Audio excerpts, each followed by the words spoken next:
Talks on human rights abuses by KZN SAPS are baseless. From August 11 to 16, 2012, there was a simmering feud between mine workers at Lonmin Mine in the Northwest Province. Workers were demanding a minimum wage of 12,500 rand, which employers were either unwilling or unable to pay. After a tough altercation between union leaders and management, the saturation point was reached when the mine management called the police to intervene. In the process, no less than 44 people lost their lives, while over 70 more were injured. Moreover, an estimated 250 people were arrested on accusations that they had played different roles in the feud while ensued. This incident was one of its kind in the post-apartheid era, where the police and employees clashed openly in this manner. It painted the country in a bad light. The top brass in the police force was accused of what was dubbed extrajudicial killings. In their own defense, the police claimed that they had no choice but to use maximum force when their lives were in danger. Whatever the correct version was, the reality is that this incident ruined relationships between them and the community. To this day, some families have not yet recovered from this dark episode in a democratic South Africa. Politicians use it to blame one another for political expediency. Since this incident, the operations of South African Police Service SAPS have been placed under serious public scrutiny.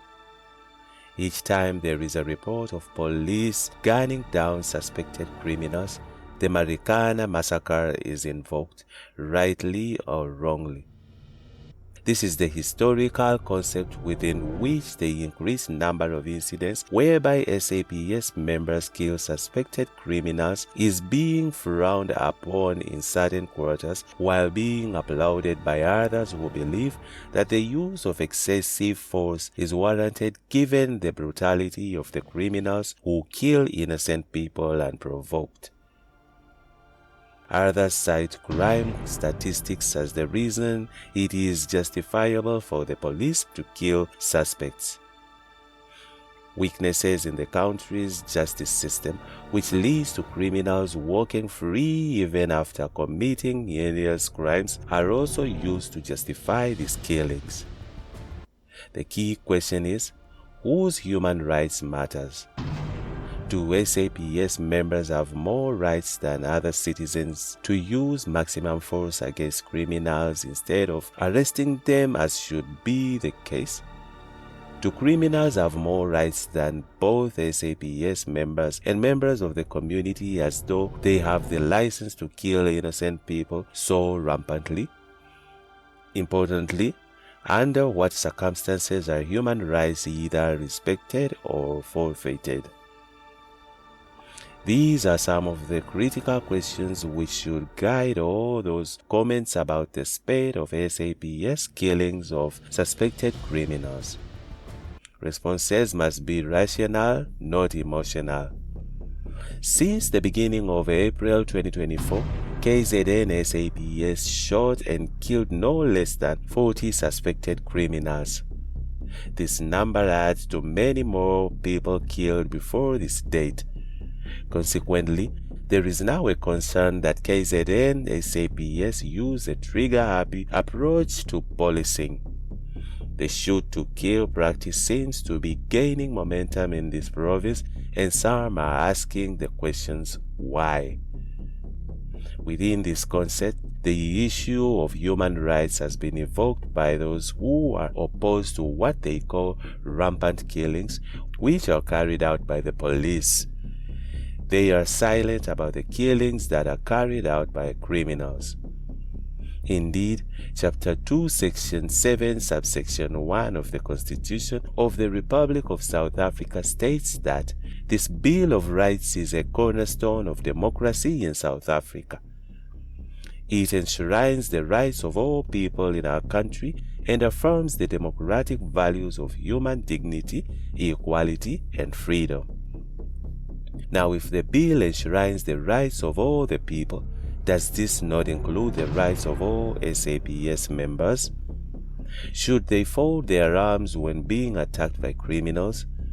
Does the Bill of the Rights not include the rights of South African citizens and other nationals who reside in South Africa whose lives should be protected?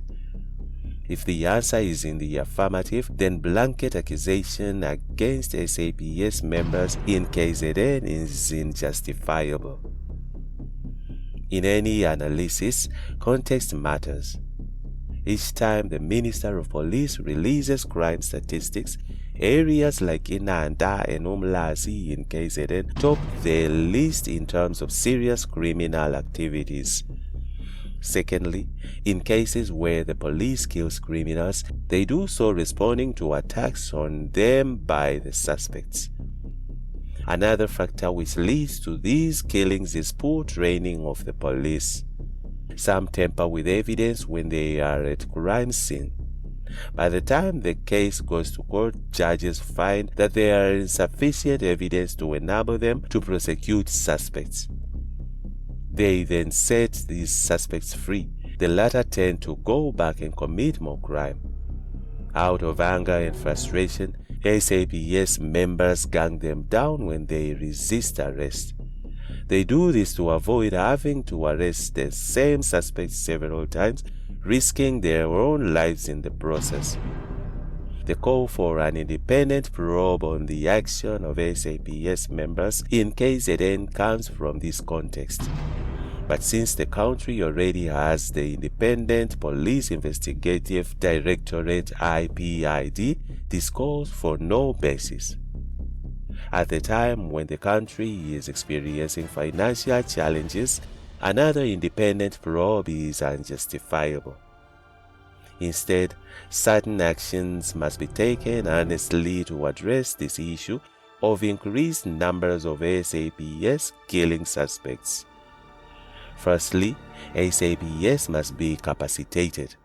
This includes specialized training in collecting evidence at the crime scene. Secondly, crime intelligence must be beefed up to enable SAPS to pick up plans by criminals and stop them before they execute their plans. Thirdly, civic education is needed to ensure that members of the community understand their role in combating crimes instead of protecting criminals either out of fear or because they are family members or relatives. Fourthly, lessons should be drawn from other countries like Rwanda, Uganda, Zimbabwe, America, and Britain on how they deal with criminal activities.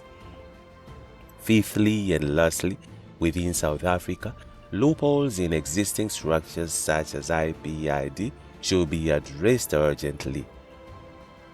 Professor Bheki Mngomezulu is the director of the Center for the Advancements of Non-Racialism and Democracy (CANRAD) at the Nelson Mandela University. The views expressed in this video are the writers and do not necessarily reflect the views of IOL or independent news.